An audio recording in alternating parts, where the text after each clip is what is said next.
कोई जमीन थी ना मेरे पास कोई डिग्री थी, और कोई मतलब जो ड्रीम बड़े थे जिंदगी में, हर साथी अमीर बनना चाहता है। चाहते हो कि नहीं चाहते? कितने लोग करोड़पति बनना चाहते हैं?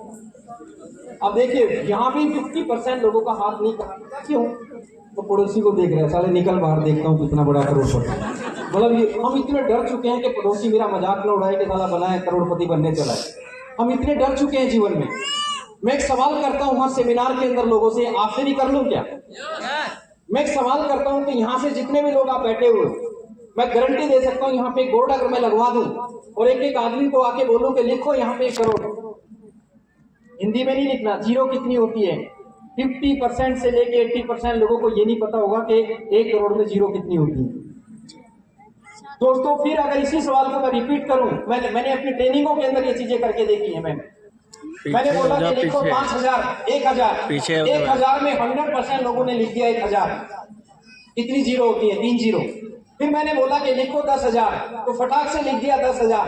फिर मैंने लिखा कि लिखो 20,000, तो फटाक से लिख दिया 20,000। फिर मैंने लिखा कि लिखो 40,000, लोगों ने लिख दिया 40,000। उसके बाद लोगों के हाथ खड़खड़ाने लगे, हिलने लगे। 50,000 तक में भी लोगों के हाथ की कितनी जीरो होती है, और जैसे जैसे करके 1 करोड़ तक गए, 80% लोग फेल हो गए। उनको ये नहीं पता कि 1 करोड़ में जीरो कितनी होती है।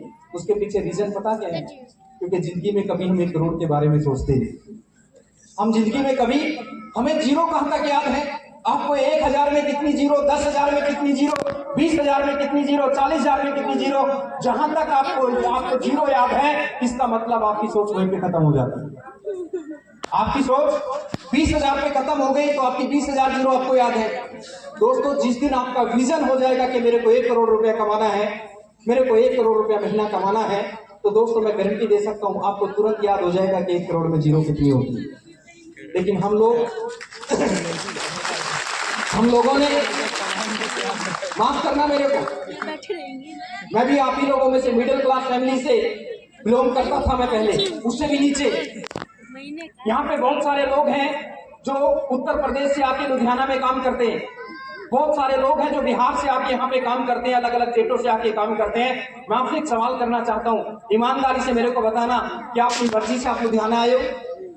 कोई नहीं चाहता कि दोस्तों अपनी जन्मभूमि को छोड़ के आए, कोई नहीं चाहता कि अपने बचपन के दोस्तों को छोड़ के आए, कोई नहीं चाहता कि मैं अपने स्कूल को छोड़ के आऊं जहां पे मैंने अपना बचपन गुजारा।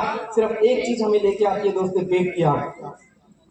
मैम ने बात करी हेल्थ के बारे में, मैं बात कर रहा हूं वेल्थ के बारे में, फिर हेल्थ के ऊपर लौट के आएंगे। क्यों नहीं आप जो है आप अपने वहां पे काम कर पाए? क्योंकि दोस्तों ये पेट की आग, अपने बच्चों को पढ़ाना, अपने बच्चों को लेके ड्रीम, ये चीजें हमें अपने देश को छोड़ के, सॉरी अपने स्टेट को छोड़ के हम यहाँ पे आ गए।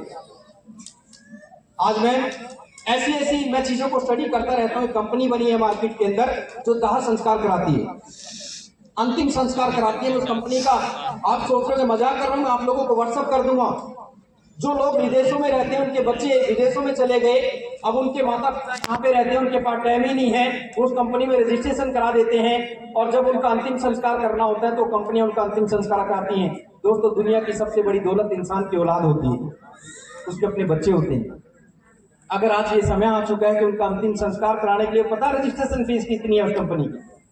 55,000 से लेके 1 लाख रुपए तक की रजिस्ट्रेशन फीस है, जिसमें अंतिम संस्कार का सारा खर्चा उठाते हैं। माफ करिए मेरे को मेरे भाई, अगर आपका एक ही बेटा है, 2 बेटे हैं, दोनों विदेशों में रहने लगे और आप यहाँ पे बैठे हुए खुश हो रहे हो। मेरा दोस्त है असंध के पास एक गांव है जहाँ पे मैंने अपना बचपन गुजारा, अभी कुछ दिन पहले मेरे पास फोन आया, एक ही बेटा, वो भी ऑस्ट्रेलिया में, बढ़िया कोठी बनाई हुई है, जलमाना एक जगह असंध के पास में। मैंने पूछा, उसका फोन आया, अरे यार खान मेरे को शादी में तेरा भाई मिला था, उससे तेरा नंबर लिया, कैसे हो? मैंने कहा बढ़िया। मैंने कहा अजीत क्या कर रहे हो? बोला सर बुढ़ापा आ गया है, बेटा ऑस्ट्रेलिया में है, वहीं शादी कर ली। मैंने कहा फिर? बोला बस बूढ़ा बूढ़ी दोनों रहते हैं। मैंने कहा आता है कभी कभी? बोला नहीं, वहीं पे रेजिडेंस उसका हो गया, 5-7 साल में एक बार आता है। सर सब कुछ है लेकिन ना बच्चे हैं ना कुछ है, ऐसे पैसे का क्या करें? क्या ऐसा पैसा किसी काम का है? मेरे भाई आज मैं वहीं पे आपको लेके जाना चाहता हूँ। हमने अपने दिमाग में माइंड सेट कर लिया है, जितने भी साथी यहाँ पे बैठे हुए, मैं आप लोगों को अपना दोस्त, अपना भाई समझ के आपसे बात कर रहा हूँ। हाथी के बच्चे की कहानी आप सब लोगों ने सुनी होगी। कि हाथी का बच्चा जब छोटा सा होता है ना, उसके पैरों को मोटी मोटी जंजीरों से बांधा जाता है। वो हाथी का बच्चा उसको तोड़ने की कोशिश करता है, लेकिन जंजीर मोटी होती है, बच्चा छोटा होता है, उसको नहीं तोड़ पाता। वो माइंड सेट कर लेता है कि जीवन में ये रस्सी मेरे से, ये जो चैन है मेरे से नहीं टूटेगी। एक दिन वो हाथी का बच्चा पूरा हाथी बन जाता है। एक छोटी सी रस्सी के सहारे, आपने देखा होगा जो हाथी को पालने वाले लोग हैं, एक खूंटा गाड़ देते हैं और एक छोटी सी जंजीर उसके पैर में डाल देते हैं, और वो उस जंजीर को तोड़, वो जो है पूरी जिंदगी वो हाथी जो है उस जंजीर के सहारे खड़ा रहता है। क्या वो हाथी उस जंजीर को नहीं तोड़ सकता? तोड़ सकता है, लेकिन उसने माइंड सेट कर लिया है कि मैंने बचपन में बहुत प्रयास कर लिया, इसको तोड़ने का, नहीं टूटता। इसलिए सारी जिंदगी वो हाथी जो है उस रस्सी के सहारे गुजार देता है। हम और आप लोग भी उस हाथी के बच्चे की तरह हैं। हमने प्रयास किए होंगे पहले कि मैं भी करोड़पति बन जाऊं, हम नहीं सक्सेस हुए, हमने बहुत सारी बार, और अब हम बड़े हो गए, हम प्रयास ही नहीं करते, क्योंकि दोस्तों अपनी डायरेक्ट सेलिंग को सही ढंग से स्टडी नहीं किया। आप इसको स्टडी करिए और एक झटका मार के देखिए। झटका मारने का तरीका मैं आपको सिखाऊंगा। दुनिया की कोई ताकत आपको करोड़पति बनने से रोक नहीं सकती दोस्तों।